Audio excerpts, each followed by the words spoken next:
you are.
What's up, everyone? Welcome to another edition. See, I was.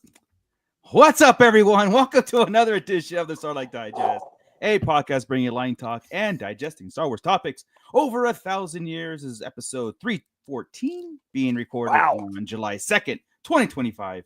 I'm your host, Darth Moocher. I've got Scott Solo here, and I've got Bootleg. He doesn't feel too good, does it? What? Feel too good, does it? What's up, nerds? Huh? And Bootleg. What's up, nerds? How you doing? How's it going, nerds? How's it going? I think it's gonna be the three of us tonight. Ernie is on call, and Chris missed his call time. And you know, Chris, if he misses his call time, it's he can't come in. Just like you know. But before we get into all that good stuff, we've got our Shadow Council to shout out because very important people, very important. Scott, take it away, and don't forget the pit because they're here with us.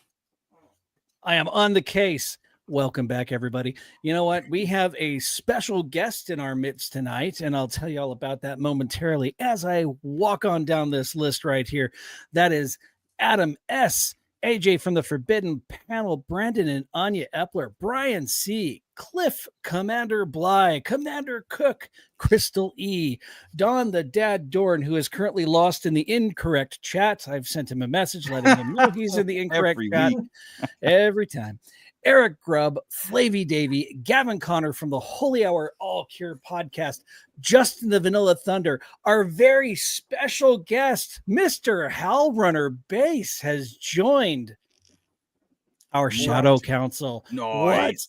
welcome aboard Hellrunner Base. Glad to have you here, man. I know, that it takes some guts to really join the Shadow Council, and man, you're just the man for the job. So we appreciate you, buddy. And we've got Matt Logic, Muff-Tack is back, Nicholas Schaefer, Obi-Wan Kenobi, and Rhino Hobbies Esquire. So there we go. If you want to join the Patreon Shadow Council, why am I flinging my hands around? You guys can't see me. Anyway, log on to patreon.com/Sarlacc Digest Podcast and give us a donation. We appreciate it. It goes right back into the presentation of this wonderful show that you all enjoy. At least I'd like to think it's wonderful. Or you can just scan that QR code right there and do the deed there. We appreciate it. And I'm having a hard time speaking today. I recorded some reviews, and I swear to God, it was the worst thing ever. I kept stumbling. I kept dropping things. It was. I know all about that. I know all about trying to just sit there and just record, and sometimes it just doesn't work. One day, I'm gonna put together, just compile a list of me just throwing out F-bombs. Yeah. And it's just me going, mother. And it's just going to be an hour long of me dropping the F-bomb or some kind of curse word because I've done something stupid on these reviews that I always cut out. But anyway, the stuff people don't see. The stuff people don't see. Be thankful. Anyway, in the chat, we have got Joey Covarrubias. How could he be in two places at once? It's amazing how he does that. Commander Bly. We've got Darth Moocher is in there too. What the hell is happening right now? Come to Butthead. Yeah, we got Stu John Jedi. That's awesome.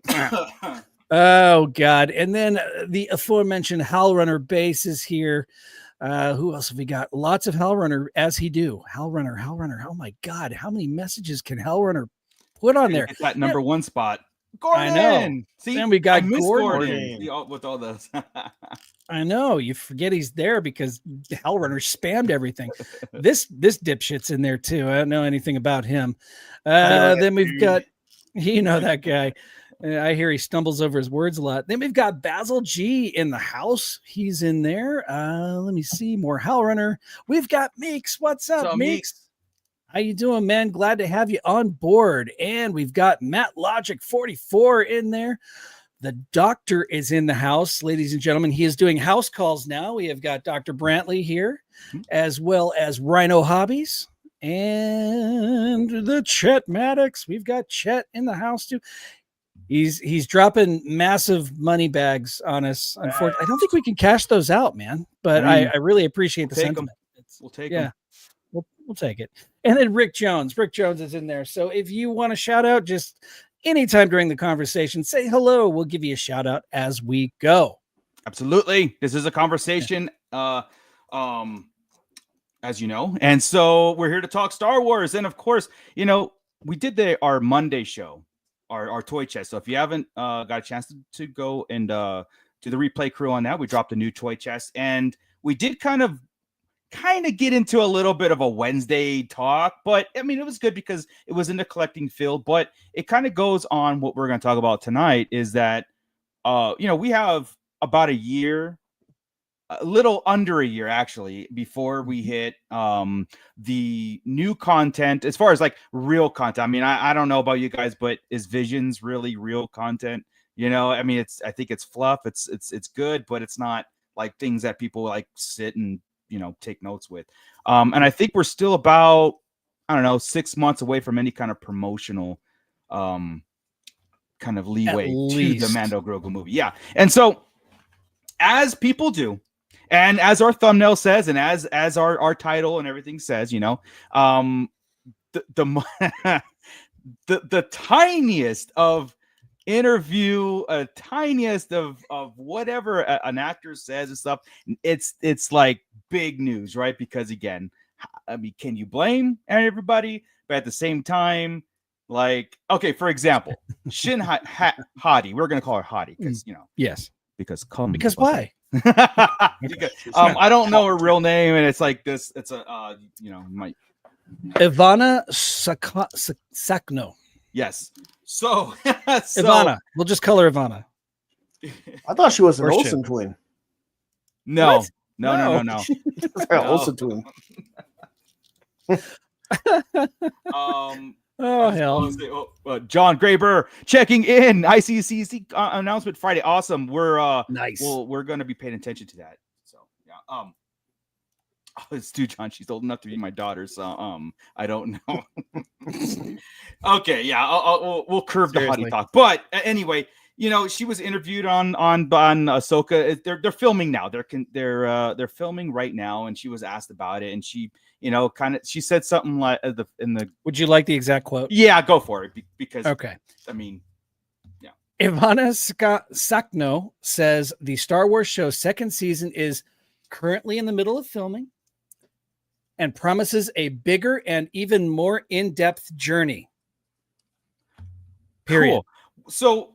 And my response, like I saw all these other like YouTube channels like going, oh my God, Ahsoka season 2 is going to be epic. It's going to be all. I was like, well. She's not going to come back. She's not going to say, yeah, we're filming season 2 right now. And it's meh. It's meh. It's mid. We're not going to advance the story. It's not going to be in depth. I mean, what else is she going to say? And so she didn't give anything away right there, but it's funny. It's just funny how everybody takes it. Now they have put this Ahsoka on a pedestal, right? Boom. And so it's going to be so in depth and, what we think is in depth and what actually happens. I mean, the Boba Fett is perfect example of what thing. So hey, I don't know. There he is. I'm taking it. He's here. He made it. Don is here. But yeah, exactly. How runner? See, that's to our point, right? Wait, where did Howard say that? I'm gonna hold her to that promise. No kidding. I mean, it's just it's great that she's responding in the way that we always want promotional things. We want to hear positive things about the projects they're working on. But again, she's not going to say, I hate this season. I wish I never was casted in it. I mean, it's like, yeah. I mean, in season 1, we had the big buildup, right? We had the big buildup to what? We weren't sure what was happening. We weren't sure what that planet was. And then all of a sudden there's, Balin is standing on the hand of the father, right? And we already knew that the world between worlds was involved in this thing. Yeah. So how could it not be? And I'm going to get to that with that Junkman's comment. But yeah, Dr. Brantley sounds like a publicist. 100%. Yeah. Junkman, welcome to the show. He's saying that I just hoped in season 2, I know what the F is going on. I had no idea what season 1 was. Now, I to this point, so if you haven't watched Rebels or weren't in depth in Rebels, this is Ahsoka 2 is essentially season 5 of Rebels. It was a Ahsoka 1.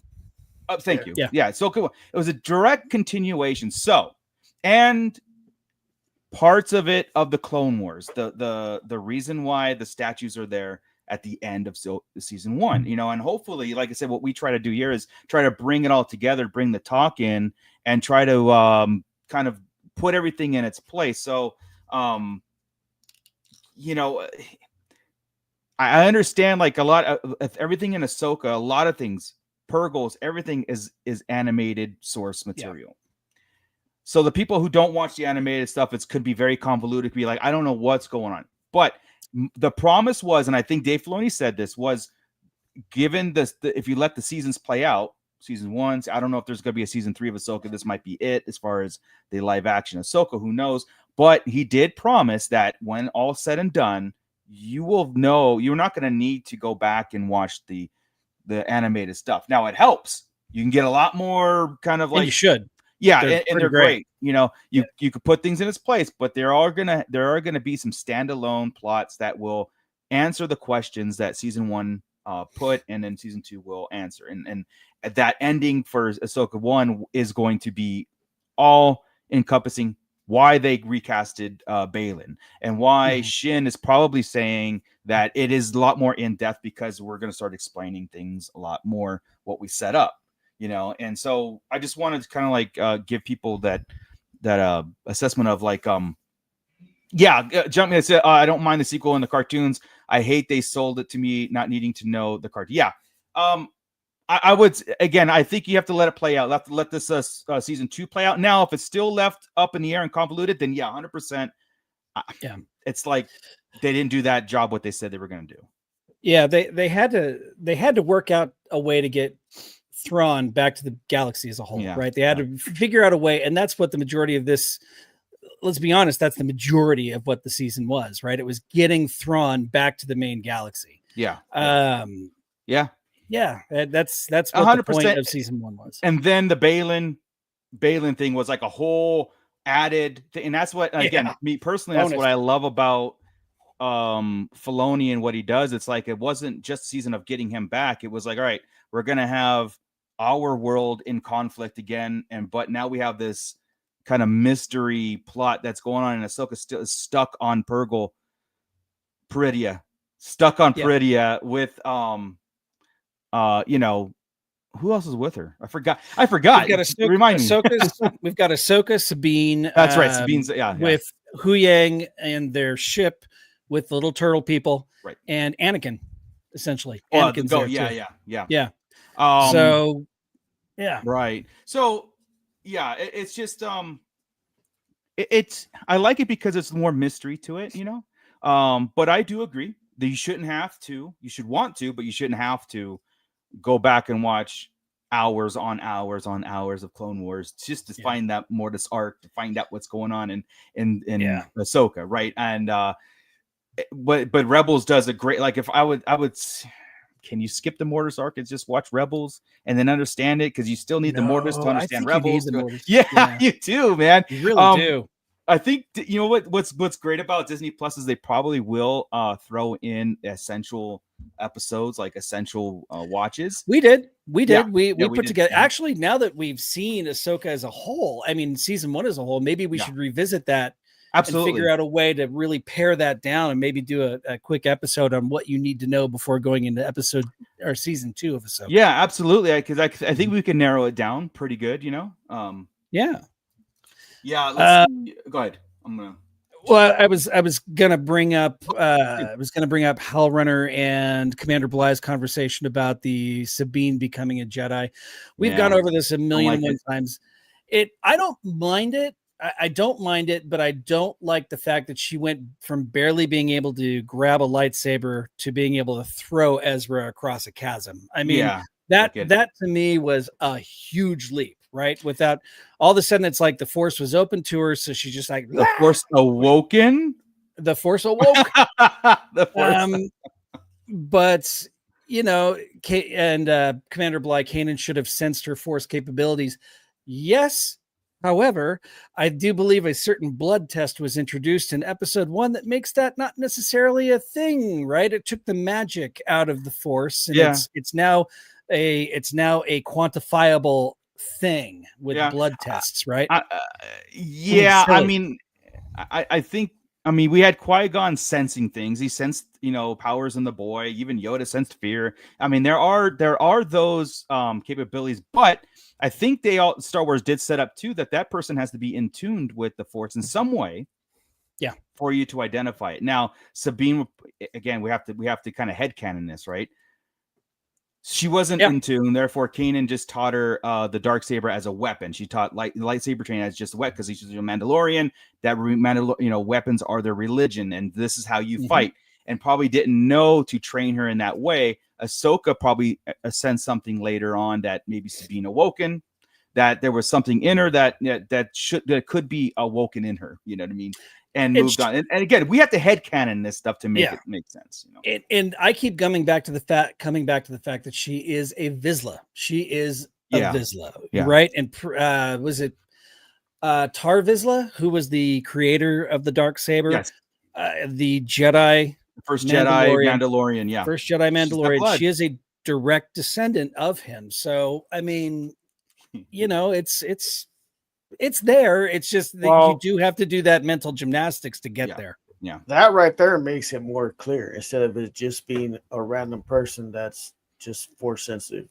Right. Mm-hmm. Like the way, like how that's my thing with the new Disney stuff is so many people have Force abilities now. When it used to be rare and it used to be like the Force was like something rare and special. Now it's like It's in everyone. Only in the original trilogy. That is true. And it's only because we only follow these 5 people. You know what I mean? What Disney set up was the big, like, there's more survivors of Order 66, and now they're all over the place. So the events of the original trilogy was very isolated, but the broader picture is, yeah, you're like I'm with you on it. I like the fact that it was a very rare thing, and so if it was just like a Luke and Ahsoka and Yoda and Obi-Wan were the only ones, I like that. But now we have Quinlan Voss is out there, we have Cal Kestis is out there, we have now Sabine. Okay, I don't agree with Sabine. I like Sabine's character more or less as the Mandalorian, not a someone as a Force user. I'd like somebody just be powerful in different ways without using the Force again. And I think I agree with Joey and I are on that. I think we're all on that same page where it's like, to be Force, you have to, it's like to be a special character, not make somebody the excuse for why they're so good. You know what I mean? Like Han Solo and Poe Dameron, right? Yeah. And Wedge. They even made a point of it in the old Rogue Squadron novels, right? Wedge was so good. He had to be Force sensitive, but no, he wasn't. Just good. Yeah. Right. And the same with Han Solo, same with Poe Dameron. You didn't have to be Force sensitive to be as good as you are. And that's why I don't like the midichlorian thing. Like, I don't like the scientific explanation of it, because again, if everybody has them, you just have to be in tune with it. Then you can just send a textbook to everybody to learn how to tap into the midichlorians that you have, and depending on how many you have is how strong you are in the Force. No. I think it's they're making it a quantifiable thing in the bloodstream, and that's silly. I mean, is it more silly? We grew up our entire lives thinking that the Force was just magic, right? That's how I loved. I thought, man, if I concentrate, go like that, I can make this webcam come into my hand, right? But no, now it's like, oh, do I have the right blood? Yeah. So I guess there's George Lucas's way around that was to make it a trainable thing. Yeah. But you did have to. I mean, that was my whole point about and the Emperor's plan to round up all the Force users and put them in, kill them or put them in whatever it is to like rid the world. But if everybody's capable of using the Force, then you have to just lock up everybody, because how are you gonna police that? You know what I mean? And I mean, Yoda said even the rocks have, even the rocks are the energy. Yeah, energy is different. The energy comes from the midichlorians. Yeah. How does it work? Yeah. I mean, it's set up a very convoluted way of and then again, it's the excuse now. And so if a writer becomes backed itself into a corner, they say, he's force sensitive now, or he or she is Force sensitive now, and move. Like I said, how are they getting off? Well, Ezra could have. Sabine could have got on that ship by herself, or Ezra could have got on the ship by himself without Sabine's help. But no, how do we do it? We have to make her force. We have to make her push him and stuff. It's like, you didn't have to. So far, they've made those jumps in animation. Yeah. They've made those jumps in animation before. Ran on the ship earlier, dude. It's like you know what I mean? Like, right? Yeah. We'll have to see how it plays out. To the point, like I said, of the pit. We need to, like wait until we've gotten to this thing before about wait and see, but wait until how to be a Jedi. Force tricks for dummies. Yeah, that just makes I don't like it. But we'll see how it plays out. But I accept it. Yeah, I mean, we have to, right? We'll see what Sabine does with it. But if she doesn't do anything with it, then it's like, there's no reason for her to be Force sensitive at all. Just have her be good at what she does, and the conflict that her and Ahsoka had would be great. Here's another perspective to look at it too, right? She is House Wren of Clan Vizsla, right? Yeah. She is also the Padawan of Ahsoka, who is the Padawan of Anakin. So therefore, she has more connection to Anakin and his trainings than Luke ever would. Yeah, she would be the natural. It's weird whenever you look at it like that, right? Because Obi-Wan Kenobi trained Anakin trained Luke trained, but Anakin trained Ahsoka trained Sabine. So Ahsoka is training Sabine with all of Anakin's training. Right. What the hell is that going to mean for somebody who is as volatile as a Mandalorian? And Sabine, that could, yeah. That's well, that's House Vizsla. Yeah, I mean, that's opening up a possible can of worms to dark side right there. And that's what Dave Filoni does very well. And I will give it to him in that credit. When Ahsoka 2 comes out, the reason why, I mean, again, this is if Ahsoka and Sabine get off of Peridea, right? Because in my opinion, I don't think they are. I think they're stuck there. They die there. Whatever happens, they're not coming back to the fight here. And sacrifice themselves to stop Baylan from. Yeah, that or. Yeah, you don't think there's a way that can use a world between worlds to get back? No. Oh yeah, no, I definitely think there is a way to use it. However, I don't think they will. I think they will, and I've always been wrong in the past. I think it's more meaningful in the overall arc of Star Wars, especially knowing that we heard Ahsoka's voice at the end of Rise of Skywalker. If she were to sacrifice herself and to stop the world between worlds from becoming a thing, because Baylan wants to stop it all, right? He feels like, at least that's what I gathered from Baylan's speeches, is that he has found a way. The system is on a cycle, and the only way to stop the cycle is just to destroy it all, basically, right? Through the world between worlds, right? But if they're able to sacrifice themselves to stop it, then look, I always thought, I mean, it's dangerous.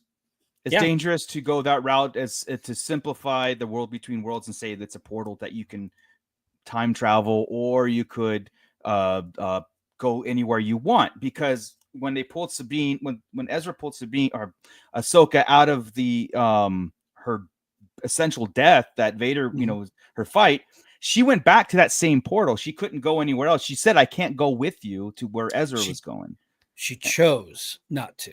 She could have, but why? She chose not to, because that was not her time and place. Her time and place was to be there at that moment. Yeah. And Ahsoka has the training and the knowledge to know that. Right. Because then that still puts a monkey wrench in it, because if you can't do that, then that puts like, okay, cool, there's rules in this thing, right? There's rules in the world between. You can't just like go to any timeline you want. Now Ezra was about to pull Kanan out of that, right? Go ahead. Well, I'm just saying, like, if it was that kind of like system where you could just kind of go any timeline and in and out, then there goes the neighborhood, man. They're all bets are off. And that is why the Emperor wanted access to it. The Emperor wanted access because then he could control all time, and he could control the Force through all space and time.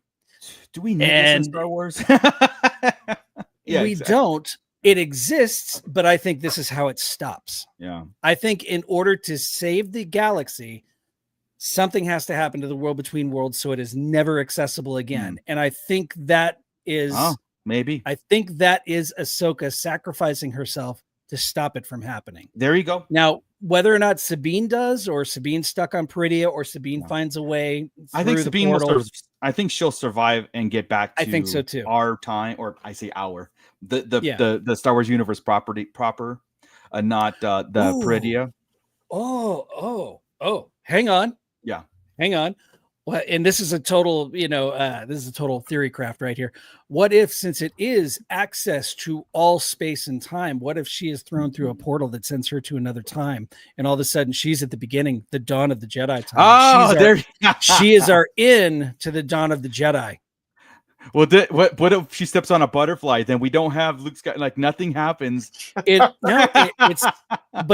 the thinking of time travel, it's always been this way. It was meant to be. Dude, you know what? Okay, so in Ahsoka season 2, they come across a statue and they're pointing what Baylan's pointing at, or the father, and it's a statue of Sabine. Then she's the mother. Wow. There you go. Then it's like, it's like, holy crap, that was the whole point the whole time. I mean, fast, but I was just gonna say, Stu John's asking if they'll explain why Baylan looks so different. Just ignore it. No, they'll totally ignore it. It's not. Yeah.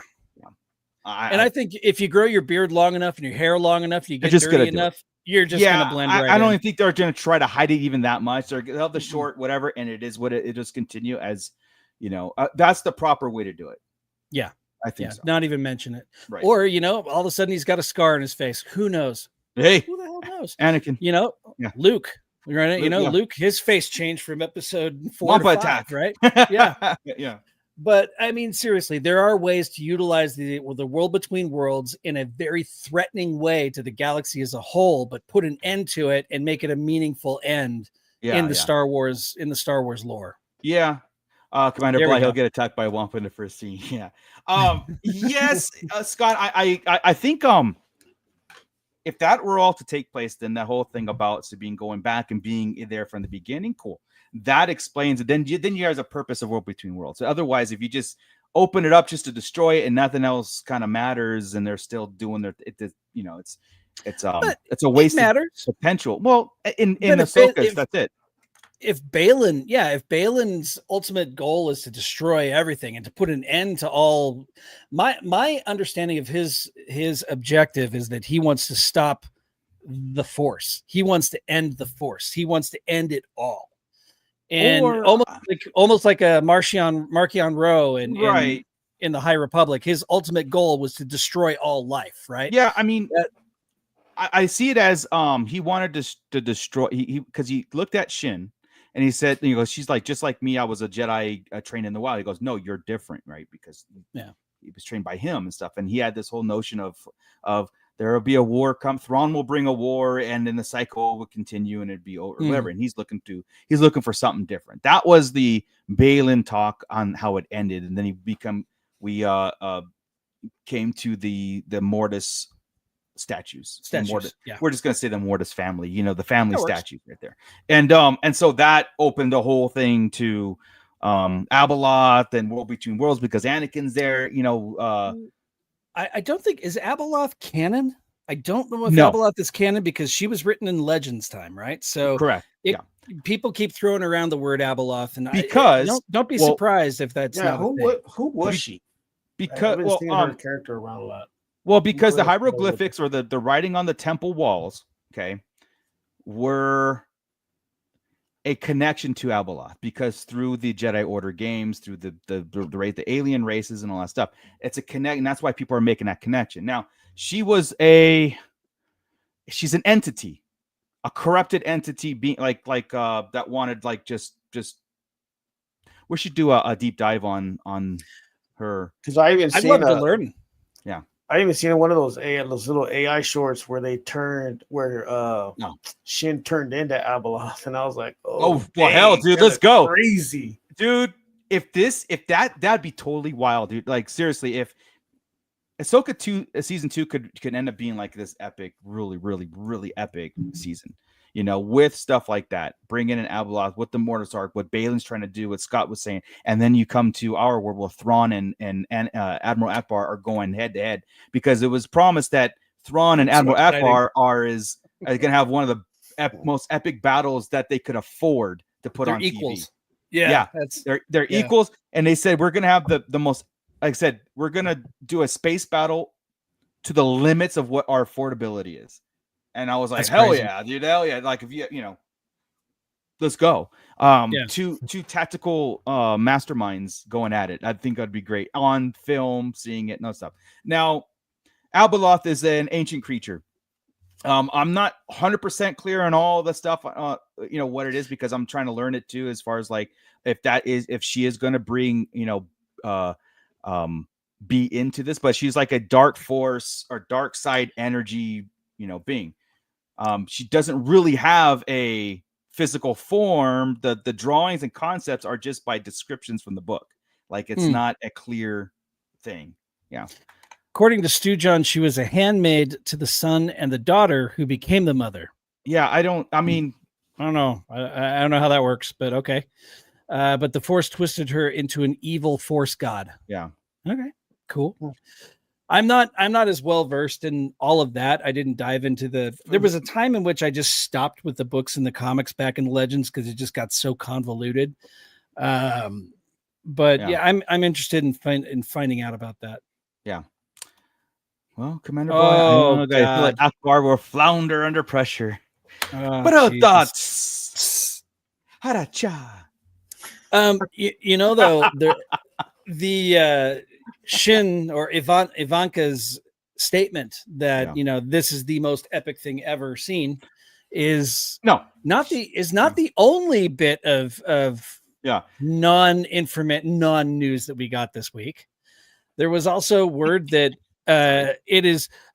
You can't make me read. No, we'll read it so you don't have to. That's right. That's what I did with the High Republic. I read it so you don't have to. Yes.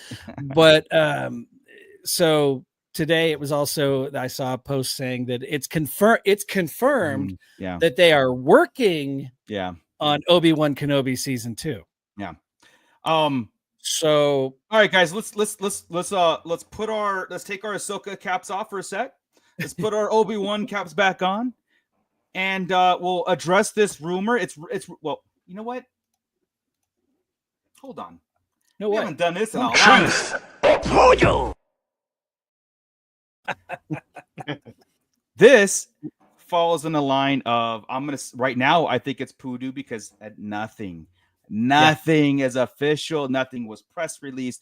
We all know that Ewan McGregor wants it.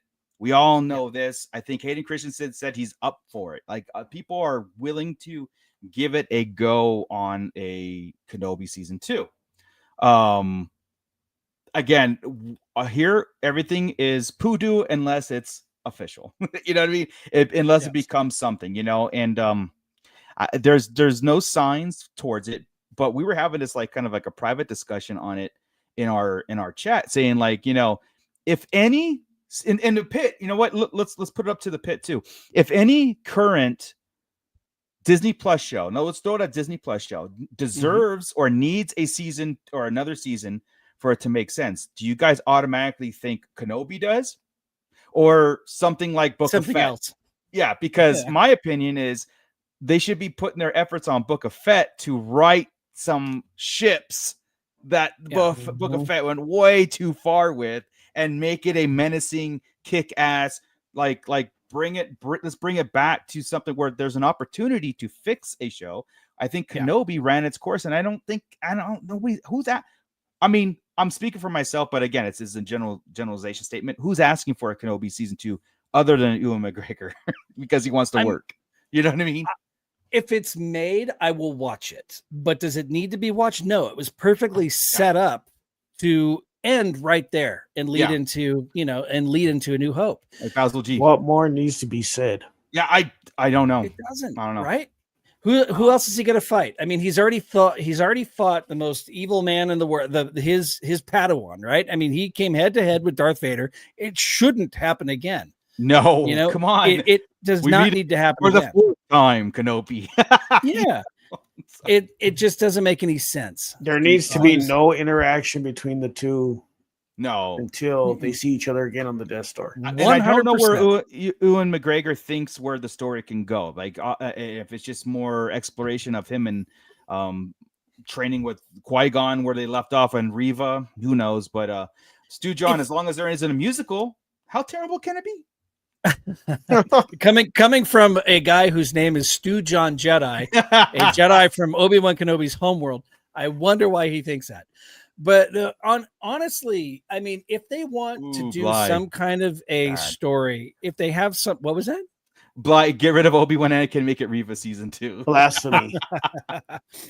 If they want to have some sort of a follow-up story, make it a movie. Make a Disney Plus movie about Obi-Wan, just a 2-hour adventure.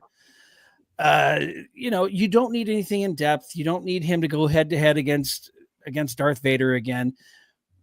I think it doesn't need to happen. I think in his mind, maybe he wants to explore his relationship with Luke more.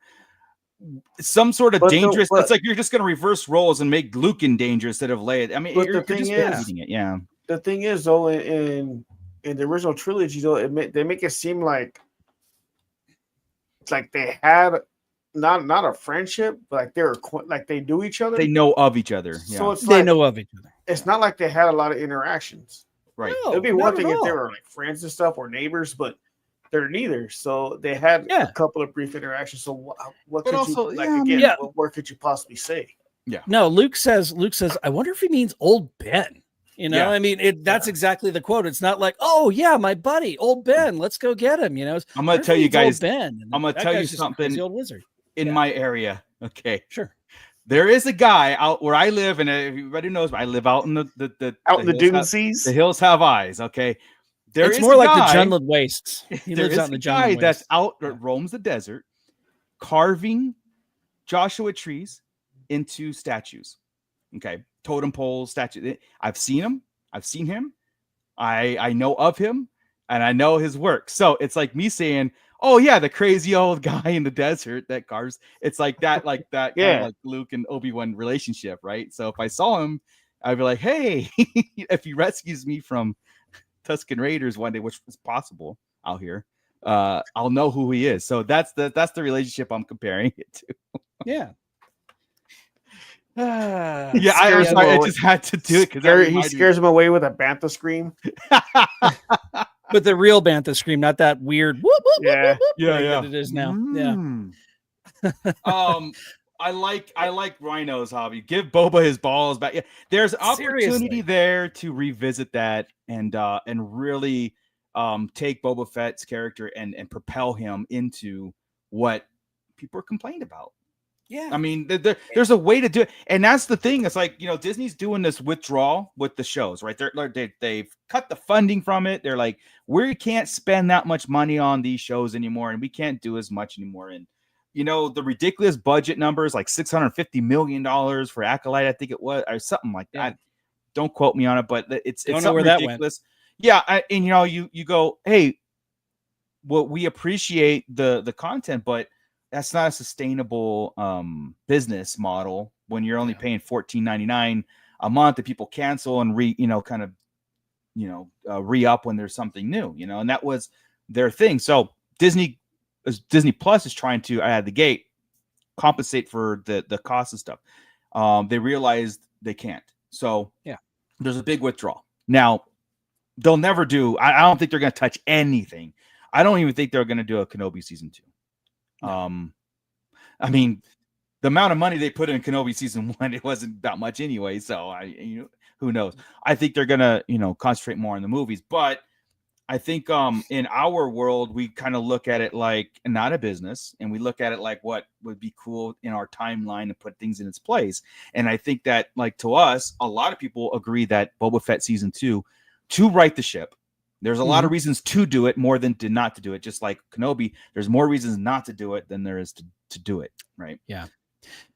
To be fair, the last time they righted the ship, they overcorrected, and we ended up with Rise of Skywalker. So be careful what you wish for. That's true too, man. I mean, but when we say right the ship, I mean, they could just be like, I don't know what they could do with Boba Fett that, like, it went too far the other way. So, dude, I don't know, but right now, looking at Book of Boba Fett, there were 3 episodes that were just damn good, and he was not the main focus of any of those 3 episodes. Yeah, and that shouldn't be the case. Boba Fett is, once they introduced Din Djarin, I remember telling you guys in live action, here on the show, that Din Djarin is the Boba Fett I always wanted to see, right? And finally we get Boba Fett back, and he's back, and he's kicking ass in that episode of The Mandalorian. Dude, that was and perfect. Then I'm so excited, and then we get Book of Boba Fett, and it takes Din Djarin to make that show worthwhile. Yeah, that shouldn't be the case. It's Boba Fett for sake. Yeah, and to know that Jon Favreau wrote or had this concept of The Mandalorian started with Boba Fett. Like, it started with the concept of this is going to be Boba Fett's journey into this thing, and then they're like, look, it has to be a side character. We have plans. Well, your plans suck. Like I'll make this comparison. Like, I haven't seen Nosferatu, but you have it, and so it's a say in 3 hours. How much time do you spend with the actual creature? Like, are you asking? Yeah, I'm asking, like, how much? Not enough. But then again, the creature was also very one-dimensional, so it's like what I'm saying is you spend more time walking down sidewalks than you do with anything else. Well, so yes, my point was, like, if it's titled Boba Fett, Book of Fett, I think Book of Fett should have had, like, when he was on screen, it meant something powerful, and not he could only, like, you could still get away with someone like Boba Fett with 10% screen time. Is what I was trying to say. Like, you can have everything going around, but when Fett was on set, oh crap, it better be. That would be, you have to have, like, Boba Fett was the most feared bounty hunter in the galaxy, and people didn't care about him. He laughed in his face on Book of Fett. You know what I mean? Legends, in Legends, he was everything in canon for Boba Fett is laughable. He just looks awesome, right? Yeah. Even in the Clone Wars, he's just a kid, and he's just a kid who keeps getting pushed around by other bounty hunters. The one time he actually goes to do something, he doesn't want to pull the trigger because he's got a conscience. And he was never in anything canon. He was never everything people set him up to be. Right. And that sucks because he looked incredible. But that's why Din Djarin is so powerful of a character. Yeah. And my opinion is that when we saw him in Mandalorian, and at that end credits of Mandalorian season 2 was probably the only thing that I ever wanted out of Boba Fett. That's it. I don't need a continuation story of Mos Espa. I don't need all that stuff, but his return of getting his armor back, even if it was a montage of him crawling out, like crawling out of that whole the Sarlacc. Tython was incredible, and it set us. Tython was perfect Boba Fett, and then the notion that he survived the Sarlacc plus, and then the end credit when he come and blasted Bib Fortuna, took the throne above. That right there would have had us going, like, it had me going nuts of, like, that's perfect. That's such a poetic, like, journey for Boba Fett to be the leader of Jabba the Hutt's, menagerie, like his crime syndicate. That's it. I don't want to know about it. I don't have to go into depth with it. And that's where they should have left it off of. But they tried something. They tried, and that's what we got about us with Star Wars, right? It's like there is no try. There's only two. And they tried, and we got space Vespas. Yeah. So baloney. We don't stand for baloney. Baloney. He don't know. He doesn't stand for baloney. Okay. That right there was going to be the next talking point, because that's also been rumored as well. Diablo Cooling checking in, and Acolyte season 2. As much as everybody complains about Acolyte and had their problems with a lot of everything that goes on, Acolyte season 2 is justified. Season 2 would be justified, just like we were talking about with the season 2 of a Boba Fett, not Kenobi. The things that have more roots to a rumored, thing is Kenobi, and the ones that should have is Boba Fett and Acolyte season 2. And okay, if Acolyte season 2 was just Quimir and Plagueis, their story, I'm totally in it. Well, if that has anything to do with anything else that Acolyte was, and they're only going to use Plagueis as the bait to get us to watch, forget it. That's again. You'll still watch it. Here's the opportunity. Yeah, I'll still watch it, but very begrudgingly. You'll hate watch it. You'll hate watch it. But, all of us will hate watch it, man. But there is the opportunity to write a ship that we're kind of still want, right? I mean, there's an opportunity to put Acolyte behind us, and the next season should be called what did I say before? It was Acolyte, The Apprentice. The next season should be called The Acolyte, and then he can go around firing everybody. You're fired. Sith Lord should have been a season 3. Like you have a trilogy arc, like the Acolyte, Apprentice, Sith Lord, and it goes to it ends up with Sheev and Plagueis. That's it. Like that's how you get there, and that's how you get all that there. And in my opinion, I saw Plagueis as just somebody in the shadows with no effect on Acolyte. And so all the events of Acolyte could be ignored, and then you can have Plagueis discovering you create life out of midichlorians. That's the power I've been searching. And somebody stumbled across it. Boom. Okay, there's the witches. And then you leave them alone. And then Plagueis learns that ability. And then he follows Khmer. And now Khmer ends up going to the Knights of Ren and forming that faction, going off or whatever. It writes itself. But here's the thing: we said it, now they can't use it. That's the danger. It writes itself, but there's it's funny because there's an opportunity to be vested in Star Wars, and that's what we want Disney to be. We want Disney to be vested in Star Wars and the story and have this epic adventure and be known for what George Lucas gave us. Not Dr. Brantley's got it right here. Acolyte season 2 starts with May and Tosche getting killed. Chimera's story continues. Yeah, Joey fist pumps, and I can hear it from here. Yeah, I mean, honestly, we all want to see Darth Plagueis. We all want to see Darth Plagueis. We saw him for a second. It sucks that he was assigned, or not assigned, but connected to this particular project. Yeah. But I want to see what I want to see what comes next, because like it or not, folks, this is canon.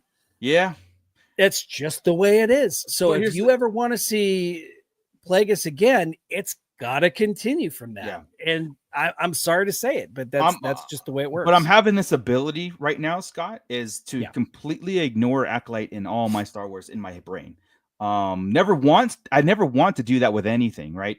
Yeah. But because it was so open-ended and because it was so whatever, if they're not going to continue it, then I will shut it out completely. And that's what it should be. If they're not, honest to God, if they don't want to do it, then they should just put Legends on it and move on and don't put it in canon. But yeah, go ahead. Yeah. Vanestra's grounded due to her horrific. Yeah. Yes. But seriously, Basil G here, considering most of season 1 characters are dead, season 2 could be considerably improved. Yeah. But it just seems to be ratings poison right now, apparently. However, apparently this is in the talks because the rewatchability of Acolyte, more people are watching it. I don't know if they're hate watching it or if it's just, according to the numbers, Acolyte did very well. Skeleton Crew did very poor, which sucks because Skeleton Crew is great.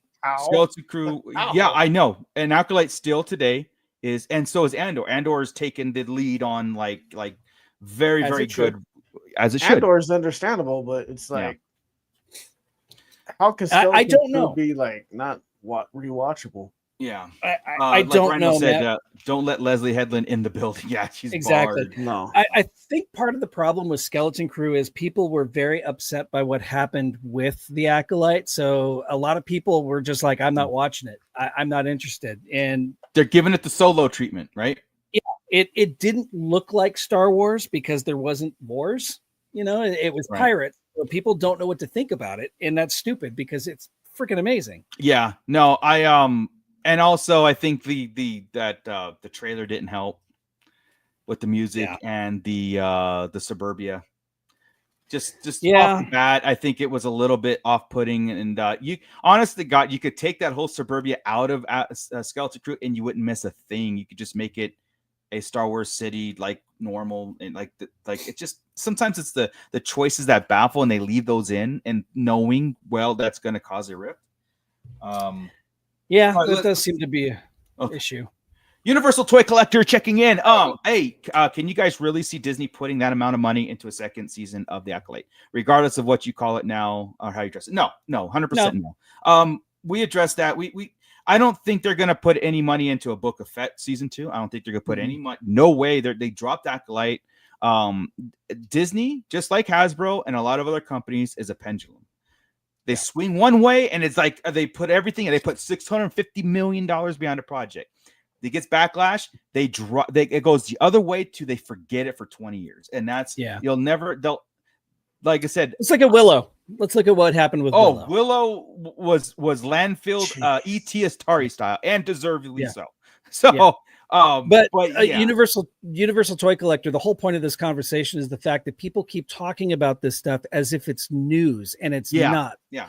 And we're just trying to figure out like what it would take to actually make this stuff happen, because it's part of our line talk and what we do here. Because when we 100%, and when we see people talking about the revitalization of, like I said, Acolyte, let's just say how it started with we know Ahsoka 2 is coming in, but Book of Fett 2, Kenobi 2, Acolyte 2, right?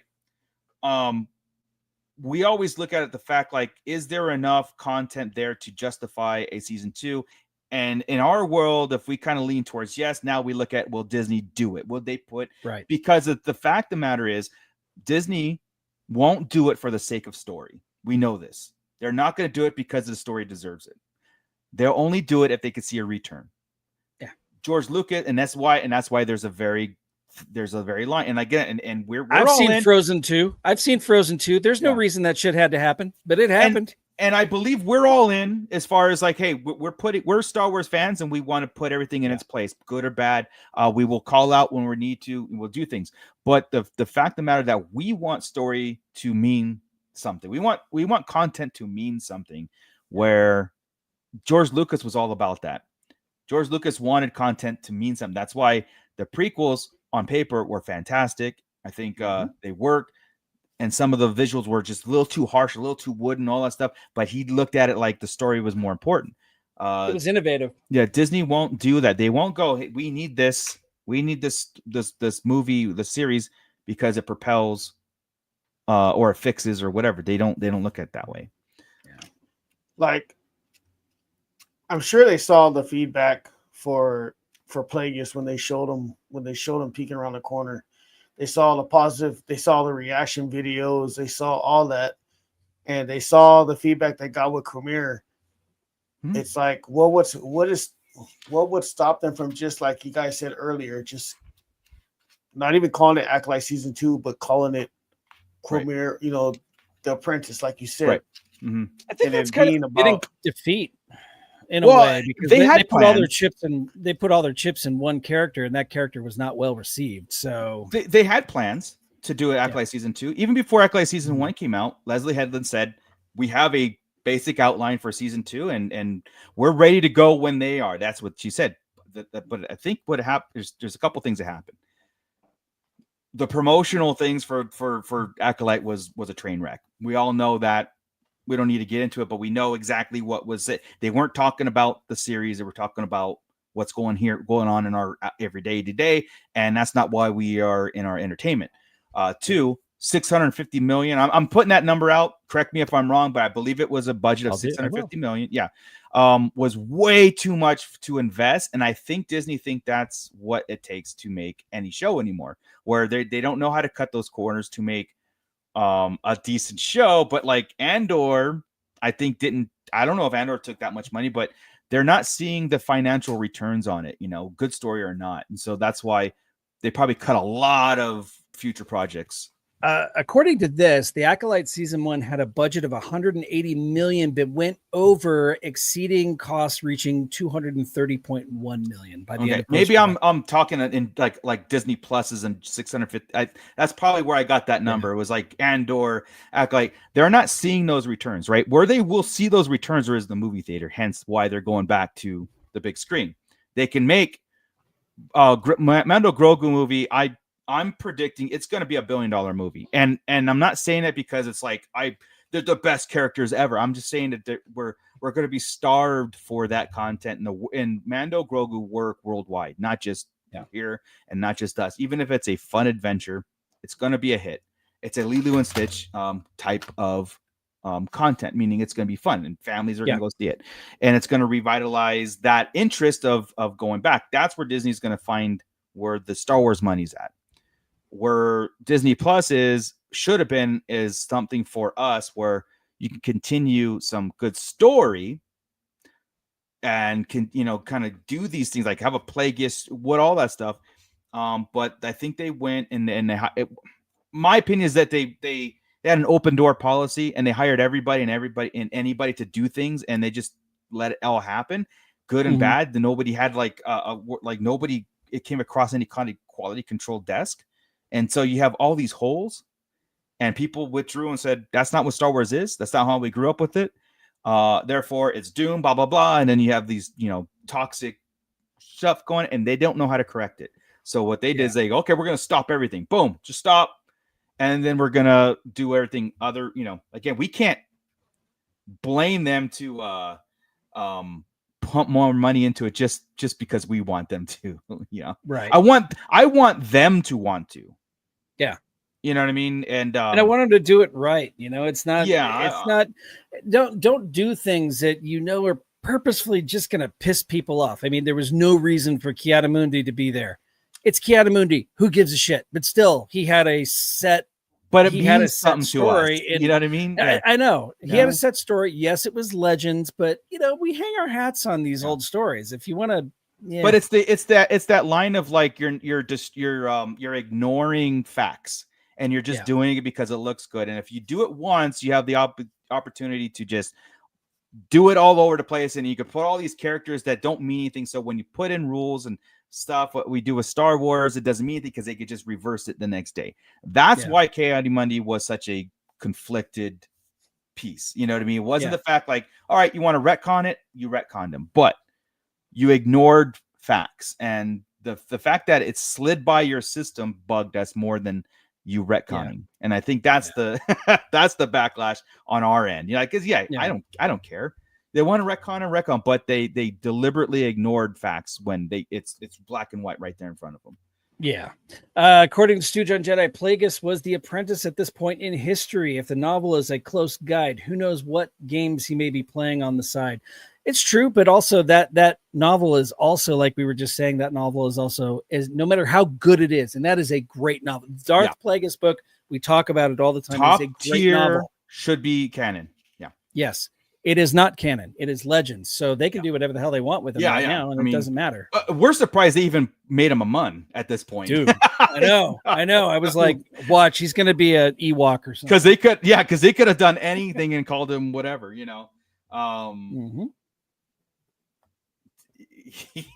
Dr. Bentley. Yeah, it's safe.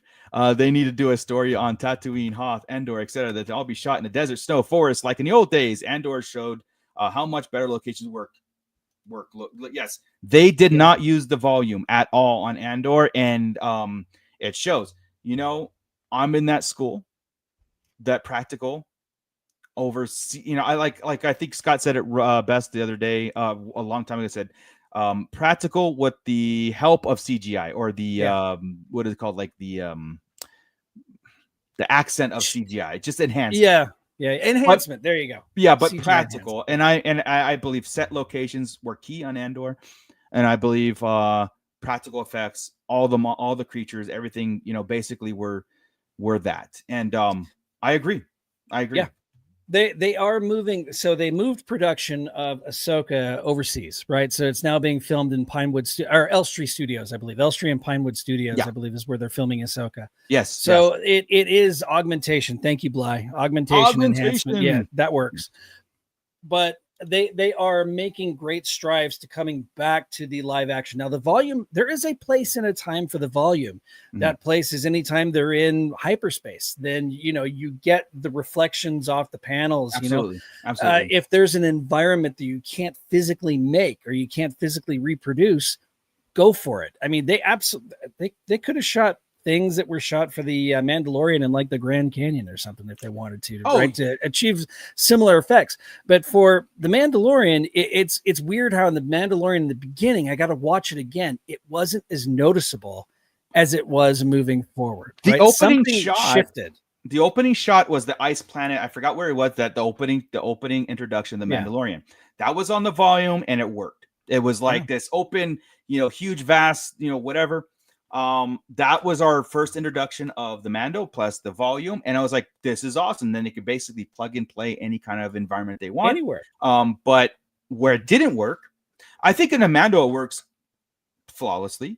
Where it didn't work was Kenobi. And why didn't it work in Kenobi is because I think they didn't take the time and concentrate on the details on it. I think they rushed it, and so now it's like, oh crap. So now you have a system that can be flawed. Yeah. And so Andor proved completely opposite of that. Like Andor proved that location was key, was essential. Mm-hmm. Like there should be location and then volume like Mando 1 and never a Kenobi volume. Like never Kenobi effects ever again, And that was I'm like trying TV to think, graphics. Like I'm trying to think back of Kenobi, and I can't really think of a time and a place where they couldn't have built a set and augmented it with CGI and it wouldn't have worked just as great, or it wouldn't have worked 10 times better, right? You can film over the ocean and you can put a CGI building in the middle of the ocean. You don't have to do that, right? I've seen Power Rangers do better. Yeah, man. Yeah. I Kenobi came out of nowhere. It was announced, and then a year later, it was in our living rooms, and it's like, and to us, we're like, oh, whoa, where did this come from? Same thing with Book of Fett, right? It was announced, and then boom, right in our living room. Never on a slate. It just happened. Right. And Mando took its time. I like Ahsoka. I know we like Ahsoka. Same. I think a lot of people, majority like Ahsoka. I don't see that much flaws in the animation and CG. Though where I saw it was Kenobi, and again, never again. Hashtag never again Kenobi animation. Andor to me is the pinnacle. There is two versions of Star Wars that we live with. Andor being one, and say Skeleton Crew being the other, like complete opposite adventures, right? Complete opposite things where you have the swashbuckling, very neon and stuff of Skeleton Crew, and the tongue-in-cheek and the comedy was perfect. It was like this fun adventure where there was danger, but nobody really got hurt. You know what I mean? And then like the bad guys got it was just that. A lot of exposition, blah, blah, blah. Andor, completely opposite. Andor was like grit. Dialogue was adult. It was like everything was set in this mode of danger. Like it was real danger in the world. Like nobody was safe, and that, again, that's the original trilogy treatment versus the prequel treatment of Star Wars, And so that's where I think the number one, if any kind of project comes to a table on Disney's floor, it's like, what Star Wars are we bringing to the table? Original trilogy Star Wars or prequel Star Wars? Because there is two distinctive patterns. And there's three. There's also the sequel. Or are we ignoring those again? I put those. I put the sequels in the frame of God. The round receptacle where you put other things. Let me get my trash can. Okay, yeah, that's what I thought. Here it is. It's like a very watered down version of the prequel Star Wars version, but and hints of Andor. Hey, science fictionary, what's up, man? Yeah, man. Having a good day. Oops. Yes. Fan fiction. There we go. Yeah. But I mean, it's look, what I love to do, as I do, like, when other sites and other news outlets, or when I say news outlet, like Star Wars, news outlets run with like some line that an actor says, we like to kind of like theory craft our own ways of what that can bring to the table. Yeah. So if Shin Hati says Ahsoka 2 is going to be deep and epic, all right, we're putting it on the table of what deep and epic that what we're going to see, and not just kind of like speculate on it. Better be because she said it. No. Well, this is what show was it? Remember? Well, I can't remember what show it was, but one of the actors or somebody said there was going to be no. It was going to be killer, no filler. No filler. Yeah, that's Book of Boba Fett. So was it Book of Boba Fett? Yeah. Well, here's the thing, and I told this to Chris and Scott the other day. I said, I go, if you look at Book of Fett, it is all killer. Now, you've got to define what Robert Rodriguez said during that thing where the filler and killer thing is. Every episode was basically a lot of stuff was happening, but was it important? Was it important to canon? Was it the cameos weren't? You know what I mean? Like, was it a killer in the definition of what we consider killer, like a Plagueis moment? Because that's what we consider a killer, right? A Plagueis moment, something. Oh my God! And Book of Fett had very a few of those. Like Cad Bane was one, and then of course the Mando episodes, the Mando of that seasons, and Luke and stuff, right? So those were the things, but I always defined as killer as like, dude, every episode was pretty action packed. It was actually like there was even a slow speeder chase. Yeah, there were 7 episodes. Of those 7 episodes, 3 of those episodes had the Mandalorian in them, right? and Luke Skywalker and Ahsoka and Grogu, right? Yeah. The other 4 episodes, you start off with him reaching up out of the Sarlacc pit and escaping from the Sarlacc intro. Pit. Yeah. You had an episode where they stole Slave One back from Jabba the Hutt's palace. Right. That was cool. There was some stuff in there that was kind of questionable, but it was cool. And then there's like 2 episodes in the middle that don't really necessarily need to happen. It could have been a 5-episode season and maybe trim some of that fat. I don't know, to make it a little bit more killer with no filler. I remember you guys were saying a while back when we were first talking about it that, you know, you guys liked the whole time when he was with the Sand People. Yeah, I do. But with me, I was like, okay, I think we're spending a little bit too much time with that scene. Yeah. Well, because it was supposed to be him in the back of the tank, right? He was in the back of the tank, and he was like thinking back. Mm-hmm. I think when they could have used so much more of that time, telling other stuff. Here's the thing, though. Like, what we think of Book of Fett is exactly what they set up. Like, Robert Rodriguez wanted the Fett that we saw.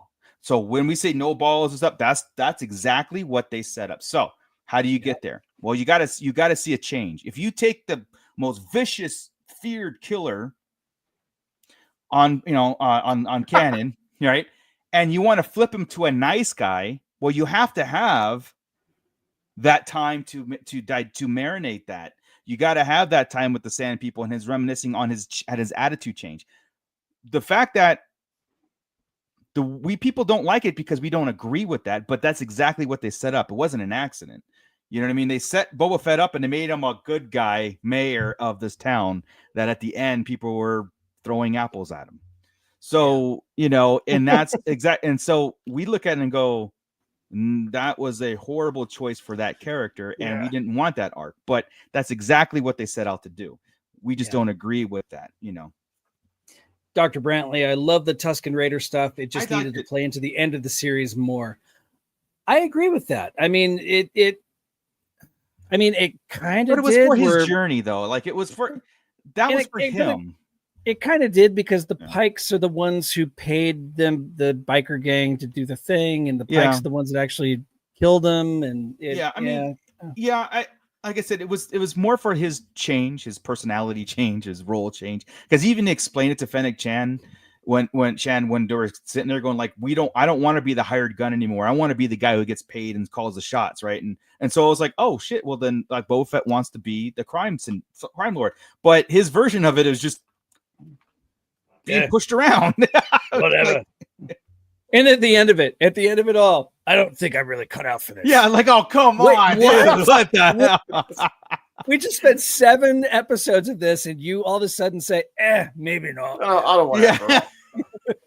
That's their out. That's the way out for us too, right? I'm going to get in my starship and move on. This is not for me. And everybody's all, what the hell just happened? Why did we do that? But it did give me, it gave me a suit of armor that I can wear that actually fits my body type with, being a little bit chunky. It gave us older folks a reason to cosplay. So that's right. Dad bought Fett. Yeah. But, I mean, I think it's cool to put things in its place. Like, so we might not all like think it's great and everything. I still look at my Boba Fett figures and be like, this is the best bounty hunter. This is the most epic bounty hunter ever. And because I still have those notions, right? And I feel for the people who are introduced to Book of Fett as Boba Fett, as that, like, why are people so obsessed with Boba Fett? Look, these guys, I do the same thing. I walk by my Last Jedi DVD and I was like, hey, what's up? And just keep walking. Yeah, I did. You know how many times I've watched the sequels? Like all 3 films total? Like how many times I've watched them all? 6 times. That's wow. Not each, just 6 total. So that's, I think, 3 Force Awakens, twice Last Jedi, and twice in Rise of Skywalker. Yeah, because that's all in the theaters, right? And so I watched all of those 6 times in the theaters, and I haven't I tried watching Rise of Skywalker not too long ago, and I got through 15 minutes before I was like, I'm pissed. Like I'm mad. I'm physically ill. Actually angry. Yeah. And I never, I think I watched each one of those films 7 times in the theater itself. And I do have the DVDs. Total or each? Each.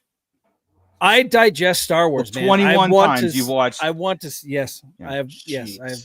Well, that's just not in the Wars, theater. yeah. Just you're in the theater. Glutton for punishment. Yeah, you're a brave man. I am trying to find a way to enjoy it. Okay. I But understand. I I understand. have also watched them post, and out of them all, and I get a lot of flack for it, but the one that I can still watch and it pisses me off the least is The Last Jedi. Yeah. I get bored with The Force Awakens. I think the Rise of Skywalker is stupid, but Yeah. if I want to watch The Force Awakens, I'll just put on A New Hope. Well, I agree with that. The Last Jedi is the only one that has the balls to do something a little bit different. I may not You're not like wrong. it all. You're not wrong. Or if some I'm of it is- if I'm channel surfing and I see them on TNT or something like that, I'll stop and watch watch for a little bit. I won't like I'm with Bly. I just can't bring myself to click them on Disney Plus. If they're on TV, I can't, dude. I tried. I tried recently to put on, and it just I couldn't. I have more fun in the Disney Plus era leading up to them than I am doing that. So that's 100%. why I question this Rey-centric movie, a Starfighter movie. I question those, like, is this just easy? Is it just easy for them to do these other than like well thought out, Star Wars? I don't even know why Starfighter is happening. I mean, what? So not until we get details, man. Like, yeah, honestly, I know. Right now, just on paper, it's like, okay, but why? The war's over. Okay, but why though? Yeah, exactly. Yeah, the war's over. It doesn't take place in the past. It takes place in the future afterwards. Why? What is it? What is this thing? Is it the Rogue Squadron movie that we were supposed to get but didn't get? What? Why?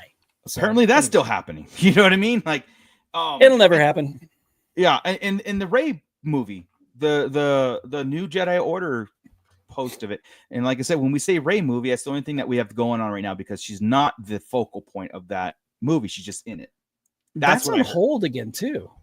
I don't know anymore. Like you get stuff from Daisy Ridley saying it's the best thing I've ever read in my life, or like whatever. Do you think it's on hold because they saw the backlash? No, I don't think they care anything about that. I think it's a pure number thing to them. I think they go, we need to make money. And guess what makes money? Grogu. Grogu makes money. So we're going to start with Grogu and then we'll decide then. That's what I think is happening. My understanding is they're still having trouble with the script. The script isn't there. They have the idea for the story, but the script isn't there yet. Now, if they want to keep putting it on hold and fiddling with the script to make it good, then cool. But I mean, script by committee is usually death of a show, right? Well, Dr. Brantley can actually speak to that, I'm sure. Yeah, 100%. And if you have such a hard time getting a script and it takes you, then maybe there's just not a script there. Maybe there's just not a story there to explore. You know what I mean? Right? Because again, they're gonna and to your point there, they probably are manufacturing stories because of the backlash. I don't think they're cutting projects because of it, but I think they're changing things because of it. Yeah. You know what I mean? Well, they won't go too far into the stuff they wanted to, or they'll like I said, if they know what works, that's what they're going to lean into heavy. And then we're going to be like, God damn, like too much Grogu. You know what I mean? Like how the figures were, like how the figures were in the merchandise. Well, eventually it's going to get to that point where people are going to get tired of Grogu and they're going to be like, okay, now what do we go from here? What it never happened to Darth Vader. Yeah, I mean, I know it's apples and oranges. You'll never go wrong with Darth Vader. You'll never go wrong. But there's some people that you'll never go wrong with Grogu. That's just it's Grogu. It can get tiresome seeing him all the time. For me, Vader, I can't. I don't know what it is. Is Vader? I can have a brand new Vader figure every single day, or even out in the wild. But Grogu, it's get to that point where it's like, all right, I'm tired of him. Yeah, but the three of us right here are original trilogy brats, right? Of course, we grew up with Darth Vader. But I love Darth Vader's our thing. Yeah. So Bradley, the little green bastard will be ever next year. You think the Coke can is you're 100% right, dude. The Mando Grogu movie, which I do expect about Christmas this year. This is my prediction. Okay. December this year, that's when the promo is gonna start because it comes out in May of next year. That's 5 months of promo. And I think they're going to do it like the episode 1 and the Force Awakens promo where it's going to be a 6 month long. Yeah. I mean, there's nothing going on. So they have to they have to like hype it up, and it's going to have a teaser, and then you're going to see a campaign behind it, meaning you're going to see Happy Meals. You're going to see posters everywhere Grogu, Mando Grogu is going to be a big thing because and they know it, and it's an experiment on their part.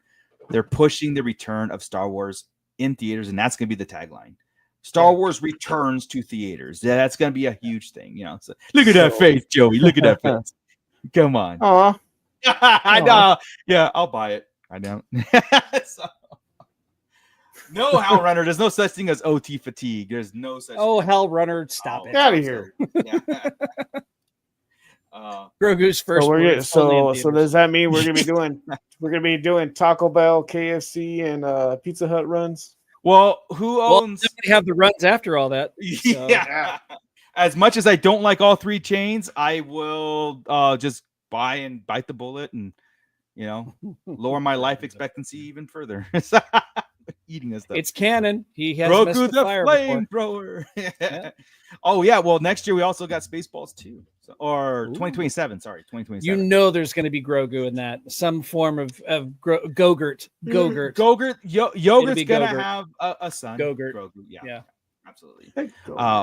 Well, anyway, guys, all right, let's get out of here. I think that was a fun talk to kind of speculate and just kind of revisit some things and talk ourselves out of Disney will never do what we want, this day and age. And I think it's just got a point where we're just gonna have to live in the world that is presented to us. But we always have the original trilogy. They can't take that away from us. I don't care how many times they try, they can't do it. Anyway, Scott Solo has been taken over by the little green monster.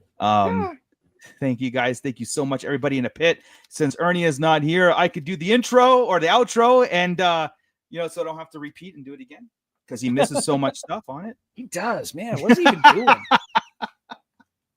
But anyway, guys, thank you so much. And the links in the description below, you have our SKN network with Chet Maddox, Alexander Storm, Dr. Brantley, Urad, everybody, and of course you got Blitz Transmissions, Tommy, which is also they have a big, huge presence on our Monday toy chest show, which was every other Monday. We dropped one. The next one will be dropping probably after Comic-Con, so we don't know if we're going to keep the 2-week cadence. We might skip a week so we can hit all that news that's coming out of Comic-Con. So stay tuned on that. The only way to really get up to speed is to either join our Discord, which is in the link description, hit that bell notification, like and subscribe if you haven't, and tell a friend so that friend can remind you that we have shows coming up. No Star Wars up until next year, but that's not going to stop us. Every Wednesday, 8 o'clock live, we are here to just kind of chat it up and bring the pit along with us because we love the pit. And I did want to mention, too, that we've got with the Shadow Council, if you are a member of the Shadow Council, you now have access to early. I do the toy reviews, so you have some. Why is he staring at me? I can't figure out what. Anyway, there are early release toy reviews coming. And nice. The Land Speeder, Luke Skywalker's Land Speeder did come in the other day. So there is.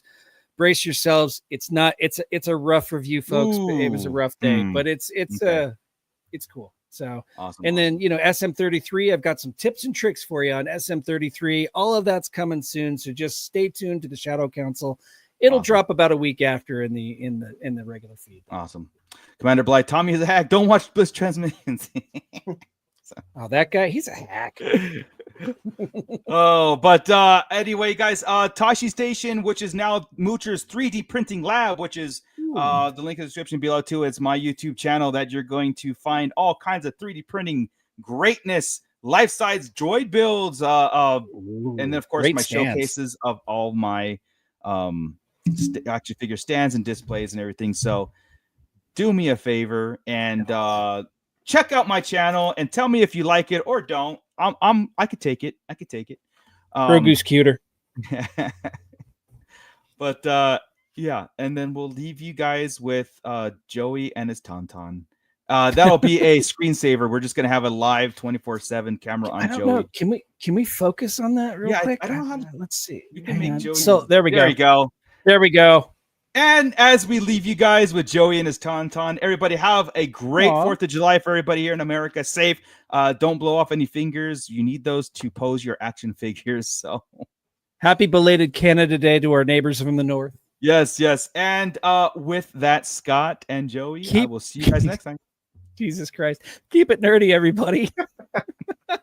Dude, I swear we need like a 24/7 camera on that. That'd be awesome. 24/7. Just like loop Joey it, you know? cam. It's like- All right, guys, have a good night. Bye-bye. This is Grand Admiral Thrawn. You are listening to the Sarlacc Digest. What a fascinating play on words.